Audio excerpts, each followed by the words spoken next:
Pero bueno, vamos a cambiar de tema, vamos a pasar ya a nuestra propia agenda y es que desde que se abrió la discusión para cambiar el etiquetado nutricional de los productos envasados, el debate no tiene cuándo acabar. Así es, ahora el proyecto de ley va a pasar a debatirse al Pleno del Legislativo en los próximos días.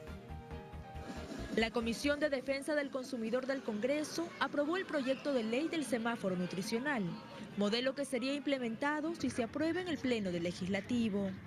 Bueno, todos tienen el conocimiento de todo, entonces de hecho si ven como que rojo, ya sabrían que tal vez no deberían comer esto. Eso de colores a mí no me parece muy didáctico, sobre todo que se está jugando un poco con un doble discurso, se está jugando con los diseños. El semáforo es como más práctico, no se lo veo de manera más práctica, ¿no? Los sellos, los octógonos. ¿Por qué los prefieren? ¿Por qué? Porque es más sencillo. Diversos especialistas cuestionan el diseño basado en los colores rojo, verde y amarillo. La nutricionista Melissa Paz explica que este modelo no es fácil de entender y podría confundir a la población.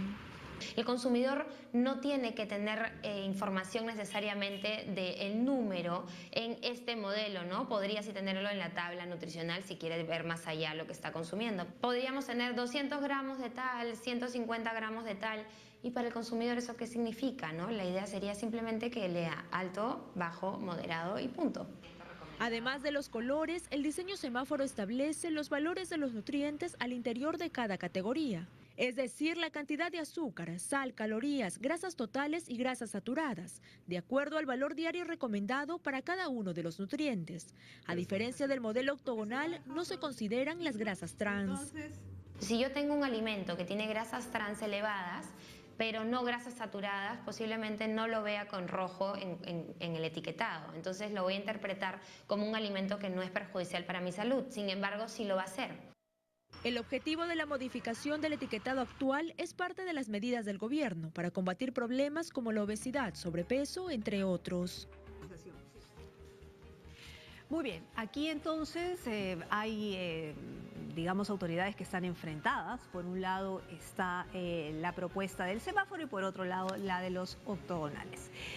Para ampliar un poco el panorama, digamos, estamos hoy, esta mañana, con el doctor Javier Morán. Él es exministro de Salud de España. No. No, yo no he sido ministro de Salud, no. Ah, de Salud. No.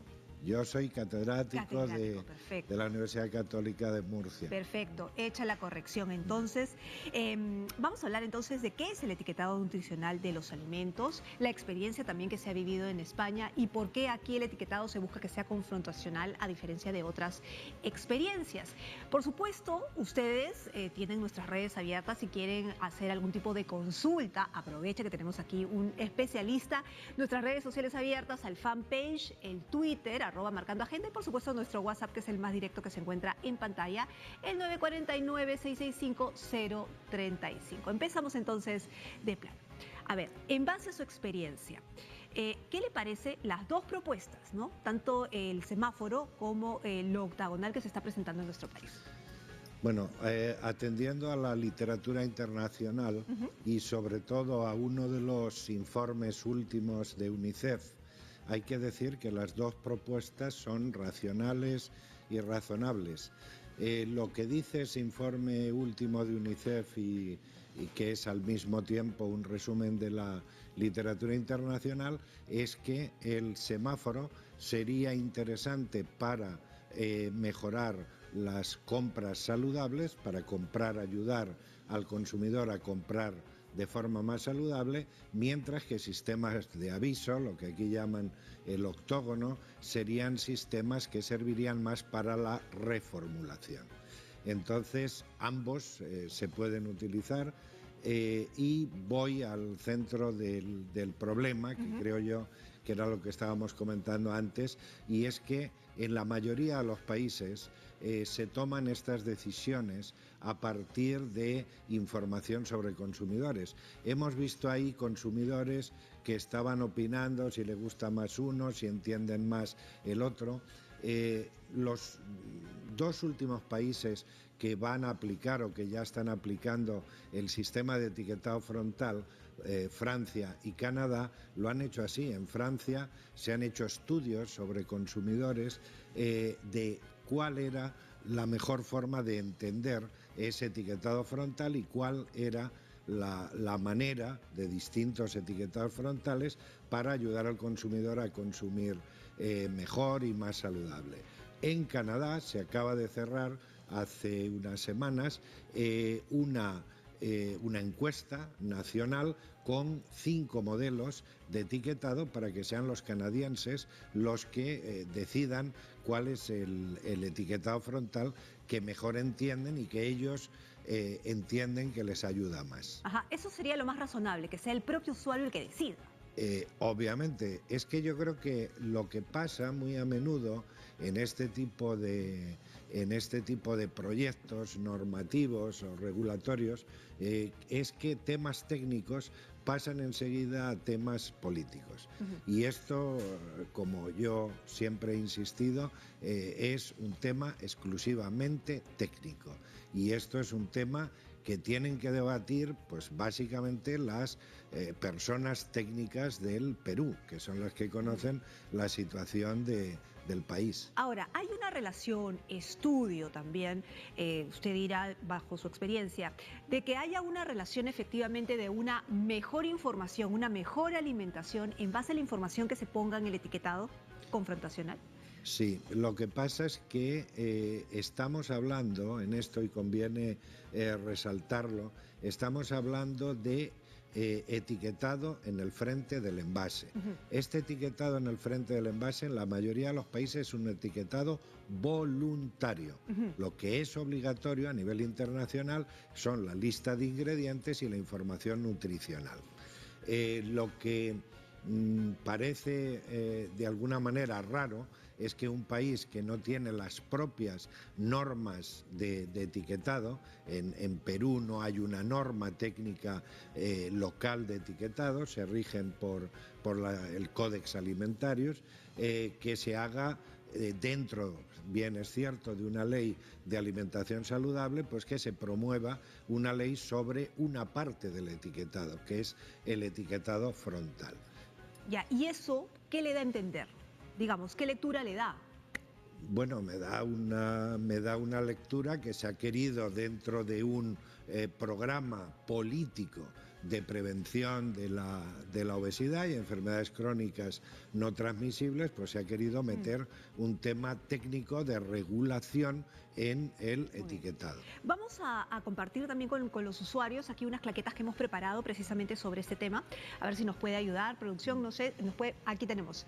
Tenemos el modelo octogonal, que es una de las propuestas, ¿no es cierto?, que dice, las etiquetas tendrían la forma de un octágono de borde negro y fondo rojo donde se indique el alto contenido de azúcar, sodio y grasas, ¿no es cierto? Esa es una de las propuestas, porque son dos, efectivamente, ¿no?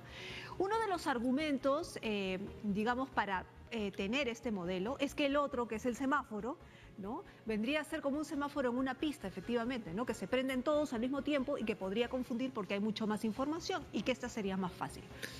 ¿Usted está de acuerdo en eso? No, a ver, varias cosas. La primera, no sé si podemos ver el sistema propuesto en la autógrafa de la ley, pero no es un semáforo, es también un octógono. Es que solo de colores. Bien, es un octógono que tiene una señalización en forma de colores. Uno. Todo esto de que hay no sé cuántas combinaciones posibles entre esos octosemáforos y los distintos colores, tengo que decir que habitualmente los consumidores en lo que se fijan es en aquellos nutrientes críticos por los que están preocupados. Estos sistemas de señalización son sistemas rápidos de ayuda para aquellas personas que quieren o tienen que reducir nutrientes. O sea, tiene que ser práctico para el usuario. Claro, eso, entonces, si yo veo rojo en azúcar, sea en un octógono o sea en otra señalética, en otro indicador, yo voy a prestar atención al azúcar. Si yo tengo un problema de hipertensión, yo me voy a fijar en el sodio.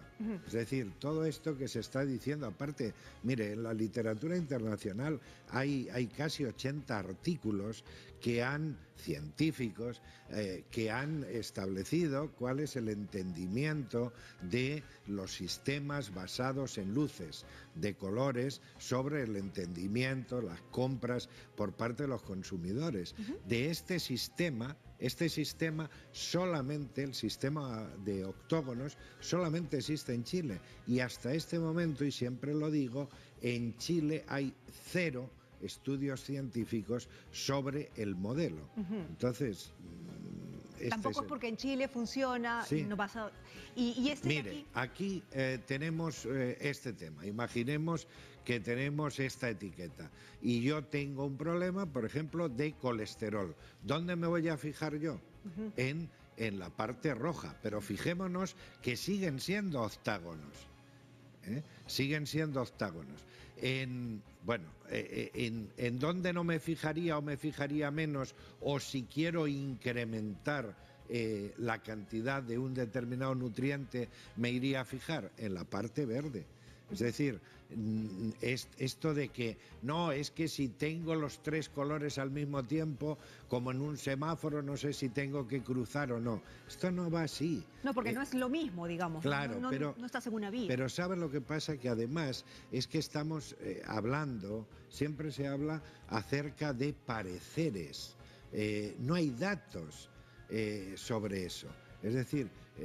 no hay una data exacta que diga cuál funciona mejor o cuál funciona menos. Claro, en Perú. Pero a nivel internacional sí lo hay. Y hay una encuesta reciente que se ha publicado sobre un grupo poblacional para saber si entendían mejor un sistema y otro. Y ese grupo poblacional ha dicho que entiende mejor el tema, los colores, que no el octágono. Porque además la ventaja que tiene este sistema de señalización de colores, la gran ventaja que tiene es que yo veo todo el grupo de nutrientes críticos. Con un sistema octogonal solamente sé si es alto en grasa. Ahora, una de las críticas a este sistema o a este modelo presentado es que efectivamente se tendría que rehacer todo porque el otro ya está a punto de ser firmado, digamos que el otro ya ha sido discutido, que el otro tiene datos que van acorde, ¿no es cierto?, a la OMS, en cambio estos no, ¿no? Básicamente... este no es el que está apoyado por el gobierno, básicamente esto. Y que tiene muchísima información y que puede marear, más allá de los colores, sino que tiene muchísima información que puede marear. Bueno, a ver, tema de OPS u OMS. En el mundo hay 5 organizaciones oficinas de la Organización Mundial de Salud. 5. La OPS es una de ellas. Las otras 4 oficinas regionales de la OMS abogan por un sistema de perfiles nutricionales basados en grupos de alimentos. La única oficina regional de la OMS en el mundo que aboga por un sistema transversal, metiendo sólidos y líquidos, es la OPS. Punto primero. Punto segundo. Este sistema está basado en lo que dice Codex Alimentarius y lo que dice la OMS. Cuando se habla, es que está establecido para dietas de 2000 kilocalorías, como dicen la GDA y la industria. No, señor, el Codex Alimentarius estableció en 1984 el valor diario de referencia en 2000 kilocalorías. Ahora, y entre el argumento de que los empresarios prefieren una cosa mucho más elaborada para que la gente no lo entienda y finalmente se confunda y no le importe el etiquetado, ¿eso es un argumento válido también? Mire, para no yo aprobarlo? le digo una cosa. Este etiquetado es, si vamos a ponernos en qué es mejor o peor para la industria, este etiquetado es peor para la industria que el octágono. ¿Porque es más informativo? Porque yo con el octágono tengo más grasas o más grasa saturada o más sodio, le coloco un octágono y se acabó.